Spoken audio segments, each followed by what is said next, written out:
mina ukuthi Nkosi anginamali kodwa ngeke ngikuphoqe somnikele mangiphoqe Cha. ngiyazi phela vele khona amabhenki amasonto amabhenki naye abakhetha ukubeka kumashonisa bevala isikhala ngapha ukuze bethembeke enkonzweni khona abantu abanjalo ngathi mina uNkulunkulu ngeke ngikwazi ukuphoqa umuntu ngiyocela wena Nkosi basebenza abantu okuyibona Nkosi abazosupplyela umsebenzi wakho hayi mina kwathiwa uma umfundisi enolaka elwa efuna umnikelo usuke efuna ukuvala lapha indaba ezitha lapha ayenza khona isivumelwano nezathixo kufuneka idate nosuku nesikhathi sokuthi ayovala lapha le amali ayise lapha ukuze kungabibikho angaxabani nalezi zinto hey ngizakhuluma ke ngithi ukujula ke kulento Amen. niyazi ukuthi webazalwane kukhona abafundisi abanesithunzi Yeah. abasatshwayo Yeah.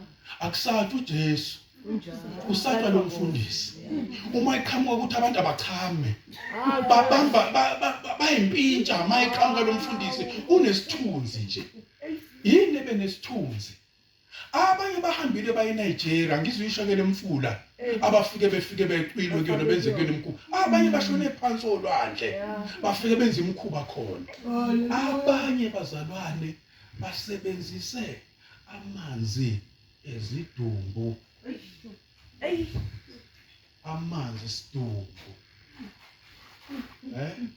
uthi mayisebenzisa amanzi esidumbu mhlawumbe uzothi kuyi-conference enzele ukuganga la kuzodliwa khona sebenzise lento uthi yini umfundisi vele mayiqhamuka lana unamafutha ebhubezini esisaba umuntu umsabani engani lo muntu ufanele kube yifriend yakho lo muntu ufanele amukele bonke abantu kungabe nzima ukuya kuye yini lo kube nzima kuye yena yedwa uma iqhamuka unesithunzi edlula abanye abafundisi la ngashe Kenya sihlangene nabanye abafundisi ngathi kunuka impepho la okay ngathi kunuka impepho la ngiphambili eholo hayi kunuka impepho la baqabile abantu ungaqaba unoJesu uqabela ukuthi kube njani uyabona uma amanzi edumbu amanzi lawo uma esetshenziswa amanzi la ekudleni wakuthinta lokho kudla uyovuma noma yini eshoyo lo baba ungeke umphendule isidumbu siyakhuluma siyaphendulana Jesus. bengizojula ke futhi ngithi ushona phansi ushona phansi asikho isidingo sokuthi umfundisi umsaba wakwazi uthi maqhamuka umfundisi kube khona into ethi tswe hayi ngeke something cooking kusho mina Yeah.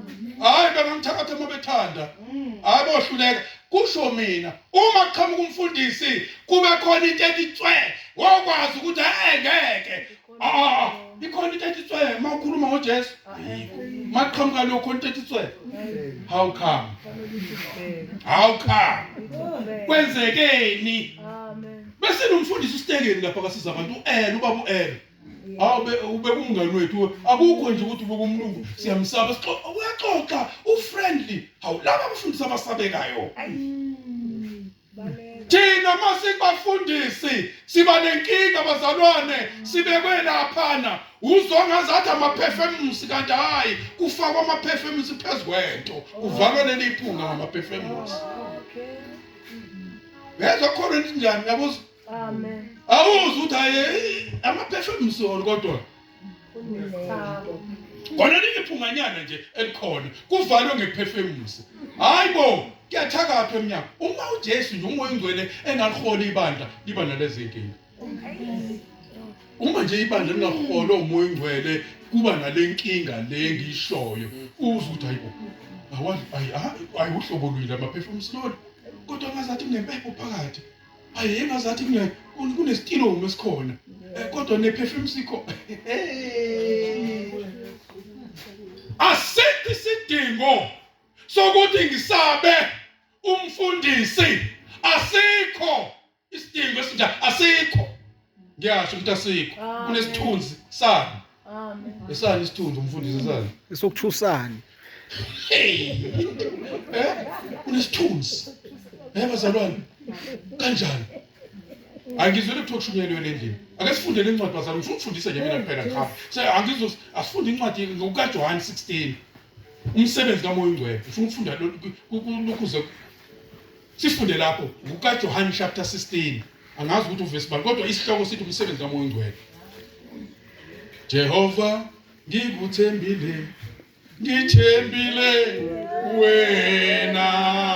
wena Jehova ngikuthembile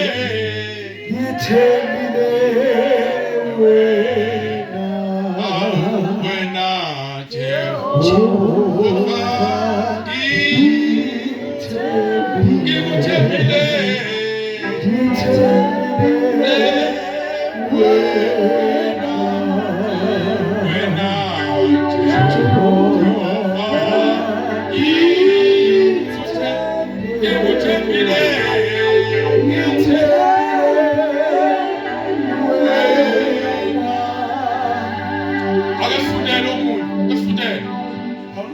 John chapter 16 verse 5. Umsebenzi kaMoya Oyingcwele ngesiGreki Parakletos, uMoya Oyingcwele iComforter, uMoya Oyingcwele iAdvisor, uMoya Oyingcwele iCounselor, uMoya Oyingcwele iGuider, uMoya Oyingcwele die Heilige Gees funda die werk van die Heilige Gees. Ja. Verse 5. Manje ngiyakumbuka ngiyakongithumileyo akakho kinina ongibuza ukuthi uya ngaphi na, kepha ngokuba ngikhulumile lokho kini inhliziyo yenu igcwele usizi. Kodwa mina ngilitshela iqiniso lokuthi kunilungele ukuba ngimuke, ngokubuma ngingamuki umduduzi kayikuza kini, kepha uma ngimuka ngiyakumthumela kini. Yes. Lapho esefikile yena uyakuqondisa izwe ngesono nangokulunga nangokwahlulela. 13. Verse 13. Kepha nxa esefikile yena umoya weqiniso ehenbo uza kuniholela kulo lonke iqiniso. Baba wethu ongcwele egameni likaJesu siyabonga ntambama uyinkosi yezwi lakho lona lisone endleleni yeqiniso eliphelele.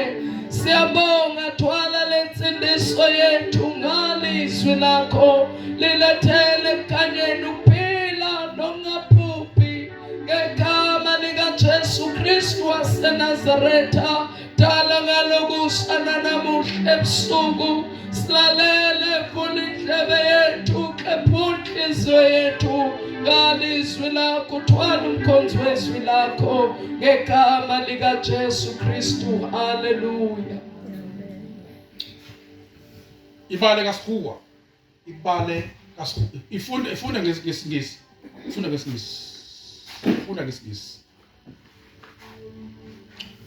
just read it. Singachithi isikhathi bazalwane. Uma esefikile uMoya Oyingcwele qala kulelo verse, nxa esefikile yena uyoqondisa izwe ngesono. Funda lapho kulelo verse nje ngoba ingqikithi yethi lapho. Funda lelo verse nje kuphela. Verse 13. Cha? Nxa esefikile, uma esefikile yena uMoya Oyingcwele uyoqondisa izwe ngesono. Verse 8. Yeah. And when he comes, He he angithi will- kuthiwa he hayi uMoya Oyingcwele wona lo shuwa abazalwane abanye akusho ukuthi wona uMoya Oyingcwele yena not wona. Hayi enye into leyo eyamadimoni lekuthiwa wona so ichaza ngelinye ilanga lakuthiwa wona. Funda. and when he comes, Yep. he will convict and convince Yes. the world and bring demonstration to it about sin. Fund 13.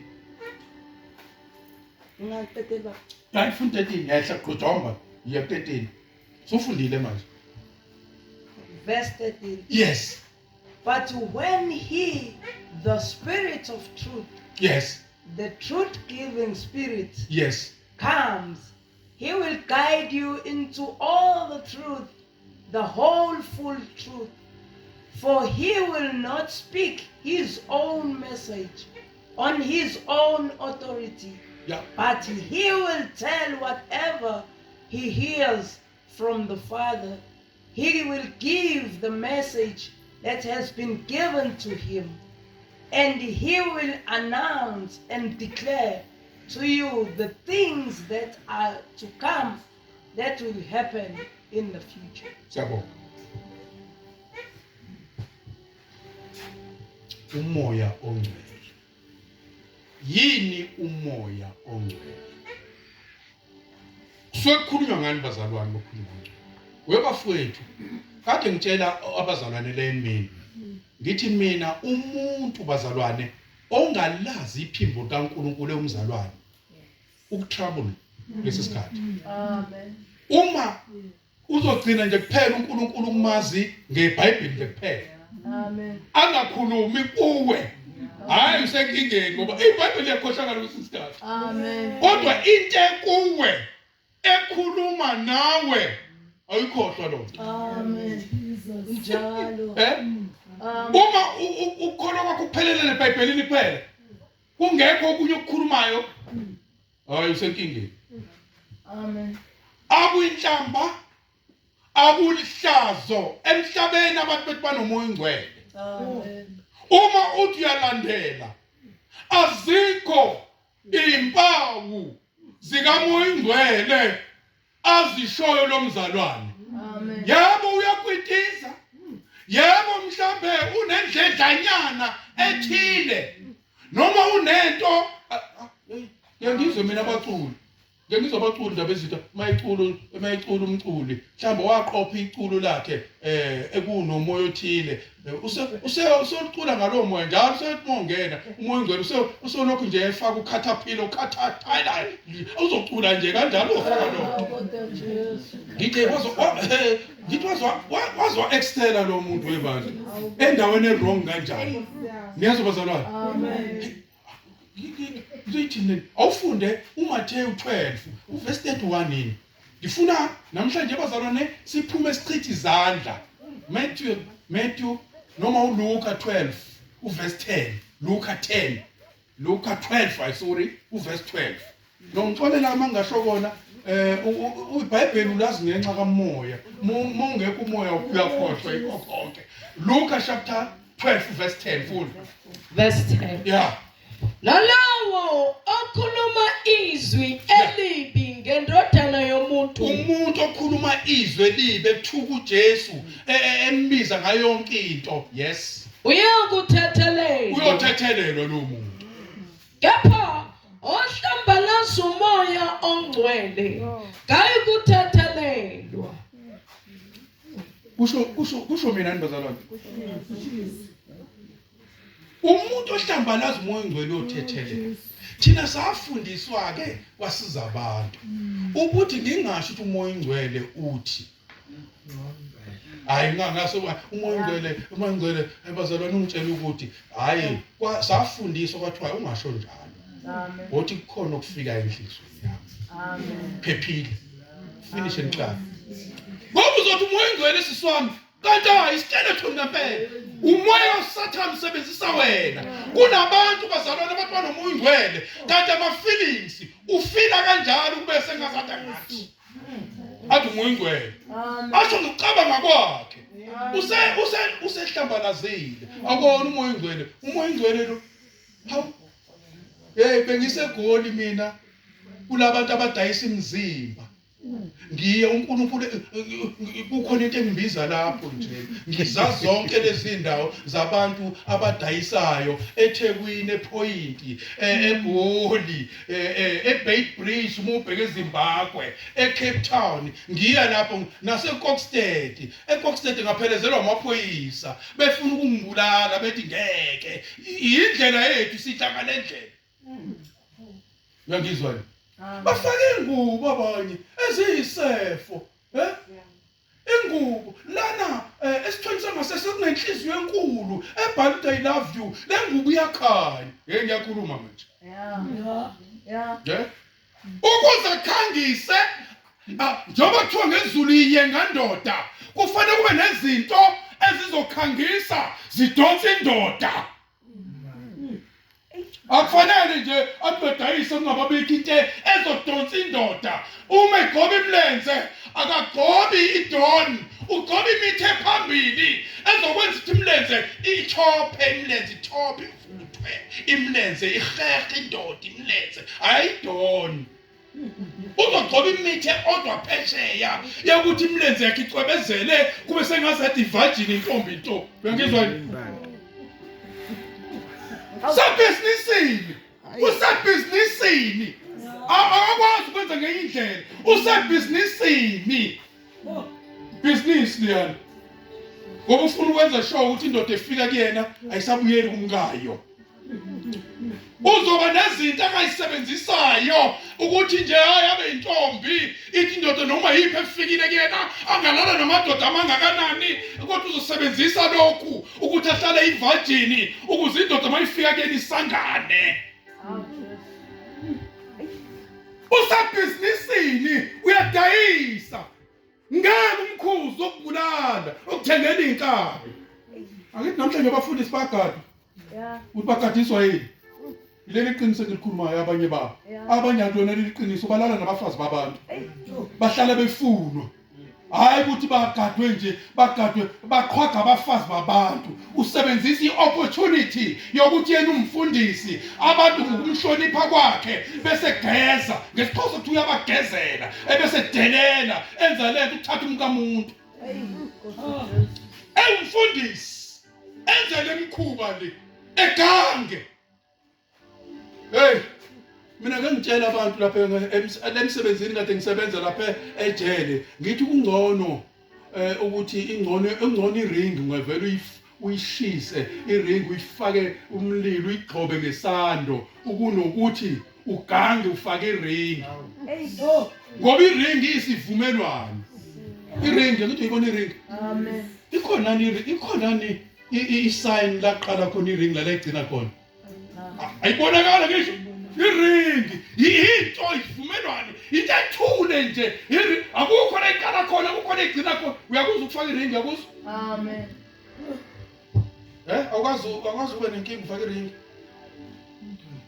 bengihamba lezi ndawo ke mina ngedwa hayi ngebandla mina ngedwa ngokukhomishinwa ngokuthunywa ngiye eWekokstad ngathola inkinga enkulu bayangazi nokungazi bathi umfundisi ngeke sivume afika amaphoyisa bengizungeza ngapha nangapha bethi ngeke uzukhulume lutho la yayingakhuluma amadoda akulu ngingedwa eRobotini eduze kwaToyota ngakhuluma ngingedwa ebusuku ngo12 amadoda elele ngakusukuma ngayokhuluma ngathi wrong yithempeli kaNkulunkulu elimoshayo hawu inkomo ezu11 zonke hawu ifa lonke uyodlala ngalifa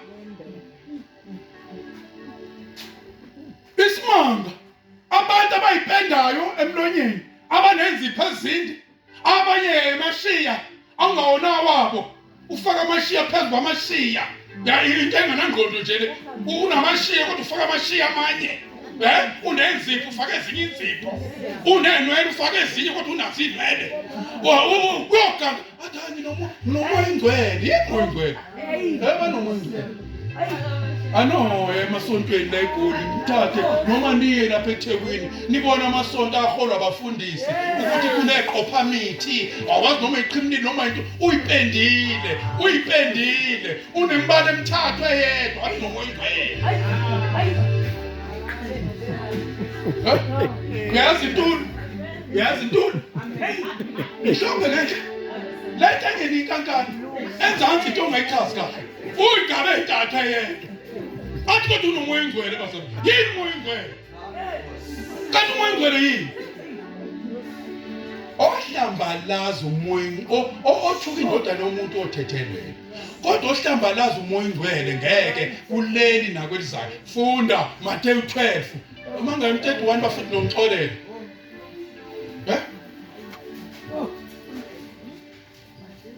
Mateyu chapter 12.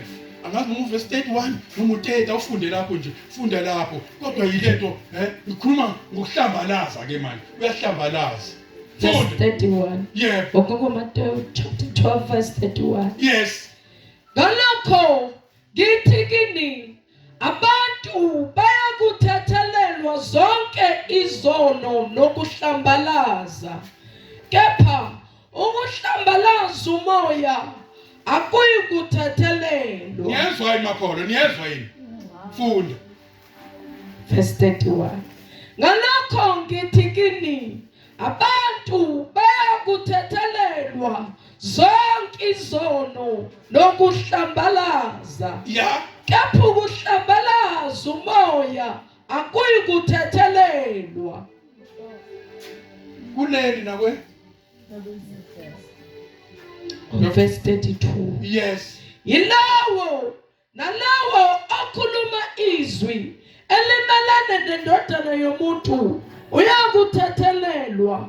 Kepha lawo akhuluma elimelane nomoya ongcwele akayi kuthethelelwa nakulelizwe nakwelizayo. Khona ungathandazi abazalwane. Save ispirit. Baba Khona ungathandazi. siyabonga twala lapha Jesu. Wena obona la kungebone khona umuntu. Futhi Jesu uyasazi ngabanye uzosilungisa baba ingcwele ukuze sibe umakoti babona amandla ongenasi sihla osengcwele singezukwaliwa phambi kobuso bakho sikhona endlini yombumbi phinde usiqalele phansi Jesu senze ukuba sizwe izwi lakho lisixolisisa obushile ezwini lakho bathi baba ingcwele ogibela phansi kwaleli dwala uyakuqhubeka ungavumeli idwala ukuba ligibele phansi kwakhe liyakumxolisisa khuluma inhliziyo yakho usibumbe kabusha uqale nathi ukuze sizohamba endleleni singesilo ihlazo singesiyo yokwaliwa phambi kobuso bakho ngenxa yobudedengu nobukanaki. Siyakhuleka namanje Jesu siphe inhliziyo yokulalela sigcine izwi lakho silenze ukuze siphile. Siyabonga Dwala, qhubeka egama namandla. Kwabazalwane.